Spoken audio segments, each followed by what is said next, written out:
Welcome to easy kitchen cooking.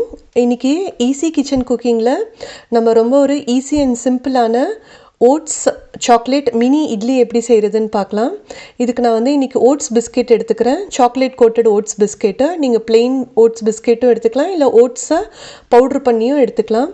So நான் first இந்த biscuit மேலே இருக்கிற அந்த சாக்லேட் கோட்டிங்கை ஃபஸ்ட்டு தனியாக நான் எடுத்துக்கிறேன். அதில் லேசாக ஒரு பிளண்ட் நைஃப் வச்சு கொஞ்சம் அப்படியே எடுத்து வச்சுக்கிறேன். ஸோ தட் இதை ஃபைனலாக நம்ம இட்லி மேலே ஒரு சாக்லேட் சாஸாக ஸ்ப்ரெட் பண்ணிக்கலாம்.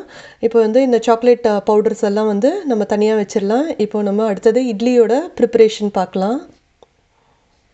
இப்போ இதுதான் இந்த ஓட்ஸ் பிஸ்கெட்டு.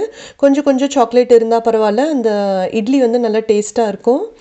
இன்றைக்கி நான் ஒரு பேக் ஆஃப் ஓட்ஸ் பிஸ்கெட் எடுத்திருக்கேன். இப்போ இந்த ஓட்ஸை நல்லா நம்ம மிக்ஸி ஜாரில் நல்லா பவுடர் பண்ணிக்கலாம்.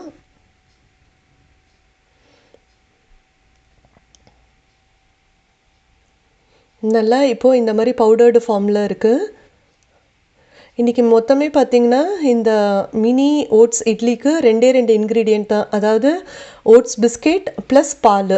இப்போது இந்த பவுட்ரு பண்ண ஓட்ஸில் நம்ம பாலை கலந்து நல்லா ஒரு ஸ்மூத் ஃபைன் பேட்டர், அதாவது நல்ல ஒரு இட்லி மாவு பதத்தில் இதை நல்லா கரைச்சிக்கலாம். ரொம்பவும் பால் சேர்த்துடக்கூடாது, இந்த அளவுக்கு கன்சிஸ்டன்சி இருக்கணும்.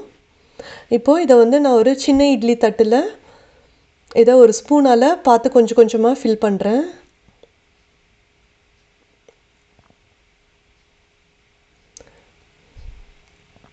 இது அப்புறம் நம்ம ஒரு ப்ரெஷர் பேனில் இட்லியை நம்ம வேக வைக்கலாம். இந்த மேலே மூடுற தட்டில் நான் ஒரு துணியை கட்டி வச்சுருக்கேன். ஸோ தட் ரொம்ப அந்த இட்லி மேலே தண்ணி ரொம்ப ஆவி தண்ணி விழாமல் இருக்கிறதுக்கு. இப்போ பார்த்திங்கன்னா நம்ம இட்லி வெந்துட்டுருக்கு. இப்போ நம்மளோட இட்லி ரெடி ஆகிடுச்சு. ஒரு 10 மினிட்ஸ்லேயே இந்த இட்லி குக் ஆகிடும் ஸ்டீம் மெத்தடில்.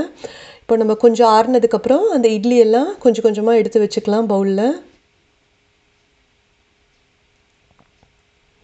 நல்லா நம்மளோட சுட சுட மினி ஓட்ஸ் இட்லி ரெடி ஆகிடுச்சு. இந்த இட்லியை இப்படியே கூட சாப்பிட்லாம். அதில் அந்த சாக்லேட் இது இருக்கிறதுனால இப்படியே கூட ரொம்ப டேஸ்ட்டாக இருக்கும். பாருங்கள், நம்மளோட இட்லி நல்லா சாஃப்டாக எப்படி பர்ஃபெக்டாக ஷேப்லேயும் வந்திருக்கு. ஸோ இப்போ அந்த சாக்லேட் சாஸ்க்கு நான் ஒரு டபுள் ஹீட்டிங் மெத்தடில் ஆல்ரெடி ஒரு கொதிக்கிற பாத்திரம் தண்ணியில் இந்த கிண்ணத்தை நான் வைக்கிறேன். ஸோ அப்படியே அந்த சாக்லேட் கொஞ்சம் கொஞ்சமாக மெல்ட் ஆக ஆரம்பிச்சிடும். சாக்லேட் மெல்ட் ஆகிறதுக்கு கொஞ்சம் டைம் எடுத்துச்சுன்னா லேசாக கொஞ்சம் ஒரு டேபிள் ஸ்பூனுக்கான பால் கலந்து நல்லா கொஞ்சம் ஆட்டி விட்டிங்கன்னா அந்த சூடுலேயே நல்லா அந்த சாக்லேட் அப்படியே மெல்ட் ஆகிடும்.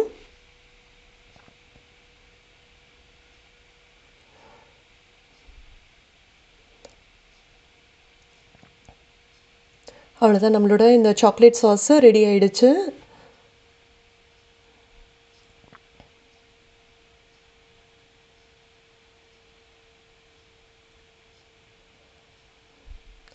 அடுத்தது நம்ம இட்லிக்கு இது சைட்லேயும் வச்சுக்கலாம் ஒரு டிப்பாக, இல்லாட்டி அப்படியே அந்த இட்லி மேலேயே கூட அப்படியே ஸ்ப்ரெட் பண்ணி விடலாம். இது கண்டிப்பாக கிட்ஸுக்கு ஒரு பயங்கர ஒரு ஃபேவரட்டான ஒரு ஸ்நாக்காக இருக்கும். ரொம்ப ஹெல்த்தி கூட, ரொம்ப ரொம்ப ஈஸி. அவ்வளோதான், நம்மளோட மினி சாக்லேட் இட்லி ரெடி ஆகிடுச்சு. தேங்க்ஸ் ஃபார் வாட்சிங் ஈஸி கிச்சன் குக்கிங்.